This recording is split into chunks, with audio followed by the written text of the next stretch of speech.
là voilà, une case qui a été supprimée, donc qui a été remplacée par du texte. Pourquoi? À cause de l'autocensure. Il y a eu sûrement des coups de feu, des hommes qui ont été blessés, et puis voilà. Là, pareil.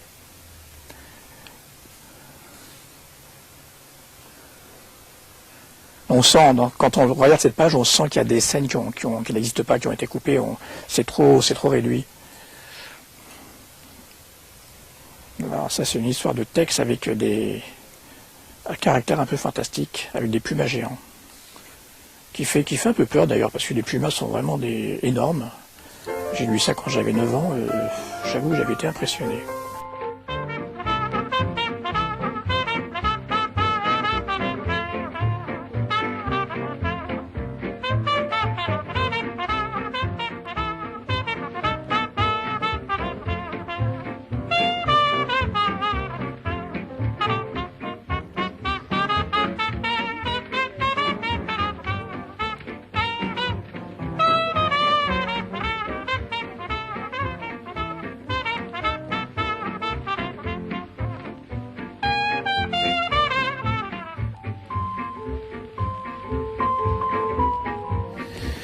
Ils sont classés par maison d'édition, parce que moi je m'y retrouve plus facilement, comme je connais à peu près par cœur tous les titres.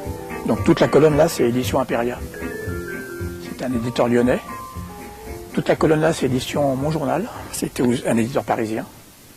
Là aussi, c'est Mon Journal. Ce qui fait que quand on me demande un titre, je peux tout de suite trouver dans quelle colonne il se trouve d'après l'éditeur, et ensuite je sais à peu près à quel niveau il se situe.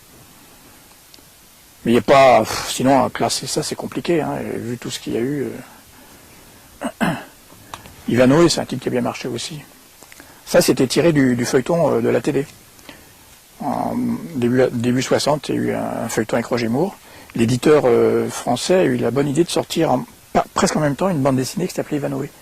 Il a fait ça avec Ivanoé et Lancelot. Donc du coup, la télévision lui fournissait un support, disons, publicitaire, gratuit.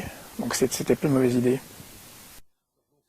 En fait, c'est des bandes dessinées qu'on appelle des BD de gare, c'est-à-dire que ça se vendait dans les kiosques. Il y en a eu beaucoup dans les années 50, 60, jusque dans les années 80. Et il y en avait des centaines, et donc beaucoup de gosses les achetaient parce qu'il y avait en général 100 pages de lecture, voire parfois 200 pages, avec un prix tout à fait attractif. Et il faut dire que des dessinateurs connus ont travaillé dans ces récits, notamment Hugo Pratt, dans les années 60, a fait des récits de guerre pour l'Angleterre, qui ont été traduits dans les pockets français d'ailleurs. Donc on retrouve en fait des dessinateurs, disons, renommés. Et puis malheureusement, souvent, c'est anonyme, donc il n'est pas toujours facile de retrouver les traces des auteurs. Rien n'était signé dans ces petits formats. Que quand on achetait un Tintin, l'histoire était à suivre. Donc ça forçait à acheter tous les Tintins chaque semaine. Alors que quand on achetait un petit format, souvent c'était des histoires complètes, ou en tout cas qui paraissaient tous les mois. Donc ça permettait quand même de débourser moins d'argent, si vous voulez. Donc pour simplifier un peu, je dirais que les hebdomadaires, genre Tintin Spirou, c'était plutôt des garçons de famille aisée qui les achetaient. Étant donné que la BD de petit format, c'était plutôt les couches populaires. Est-ce qu'on peut rapprocher ça de la littérature de gare? Bon, c'est un peu ça, c'est un peu la comparaison entre les livres de poche, les polars qu'on achète, les San Antonio, etc., qu'on achète, et puis une fois lus, qu'on jette, et puis à côté, les livres plus sérieux, souvent plus chers, en grand format, etc.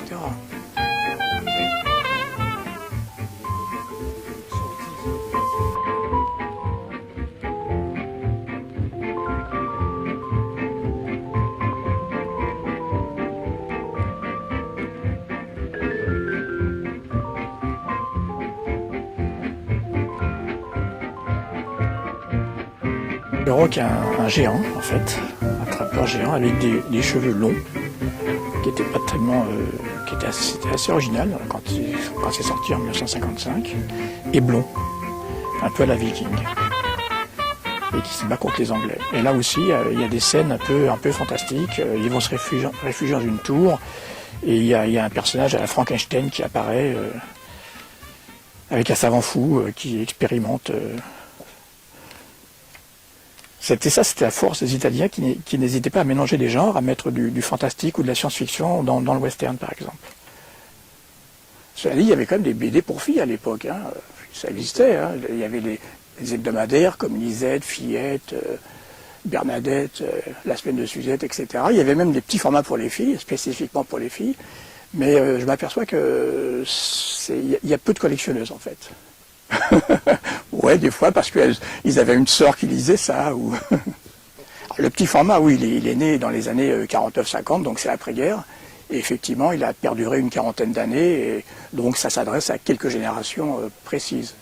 Le collectionneur moyen, il est entre 30 et 70 ans, disons, voilà. Donc, qui a pu connaître quelque part. Voilà. Oui, le collectionneur, en fait, il recherche des bandes dessinées qu'il a lues. Donc c'est la nostalgie qui le guide. Et effectivement, dans quelques générations, il y aura plus cet aspect nostalgie, et je pense que cette BD ne sera plus collectionnée. C'est un peu ce qui se passe sur les bandes dessinées d'avant-guerre. Actuellement, il y a peu de marché, parce que les lecteurs de journaux des années 30, malheureusement, ne sont plus là.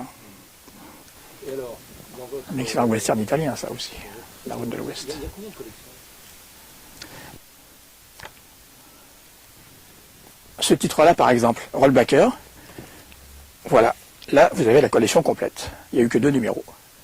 Numéro 1, numéro 2. Donc vous voyez, ça n'a pas marché du tout. Hein. Et on sait pourquoi, Non, bah, c'est la maison Impériale qui a édité ça, à l'époque où ils ont sorti Rollbacker, qui est un western. Ils avaient déjà Kit Carson, Buck John, Texton, ils avaient plein de titres qui marchaient très fort, donc je pense qu'ils se sont fait concurrence à eux-mêmes. Ouais, c'est tout. Oui, il y a plein de titres qui ont duré moins de 10 numéros. Hein. Moi, je les appelle les titres à un chiffre. Mais bon, l'éditeur n'était pas... ça ne le gênait pas. Une série qui ne marchait pas, il l'arrêtait, il en sortait une autre. Bah, les petits formats français, c'était édité en France, effectivement. Il y avait des maisons d'édition qui étaient soit sur Lyon, soit sur Paris. Il y en avait une aussi qui était dans le Nord. Et c'était des maisons d'édition françaises, mais qui, parfois, pour remplir leurs pages, importaient des bandes dessinées d'étrangers. Donc il leur arrivait d'acheter des bandes dessinées italiennes, espagnoles, anglaises, américaines, pour les traduire et les adapter en français. Des fois en changeant les titres, des fois en faisant un peu de censure, parce qu'il y avait quand même une certaine autocensure dans les publications pour la jeunesse. Mais il y a aussi dans les petits formats beaucoup de créations originales, c'est-à-dire des dessinateurs qui travaillaient spécifiquement pour le petit format. Je vous ai préparé un petit panachage, voilà. Donc, alors voilà, ça c'est un kiwi. Donc Kiwi, c'est le titre, je pense, qui a le plus marché dans les années, c'est sorti en 1955, c'est le titre qui a plus marché dans les années 50 et 60.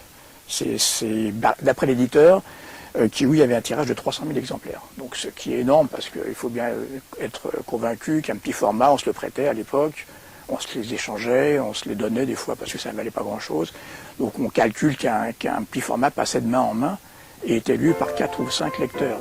Bon, ce qui fait facilement 1 million de lecteurs pour Kiwi.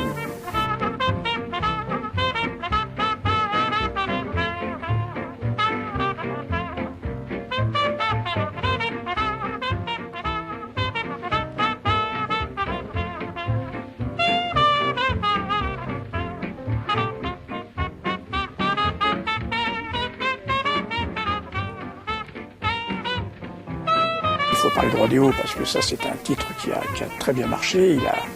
Il s'est arrêté en 2003. Il est né en 1951, il s'est arrêté en 2003. Donc c'est celui qui a eu la plus grande longévité. Et cette couverture est amusante parce qu'en fait, on voit l'un des personnages qui tient le poing levé, vous voyez.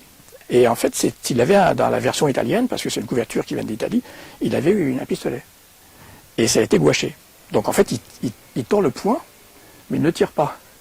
Ça fait partie de l'autocensure des éditeurs français qui étaient obligés d'enlever les armes, de supprimer les scènes de violence, ce qui fait parfois des scènes assez cocasses. On voit le personnage qui n'a pas d'arme, qui tire donc avec le poing levé, et le méchant en face qui tombe, qui est blessé. Il y a combien de collections?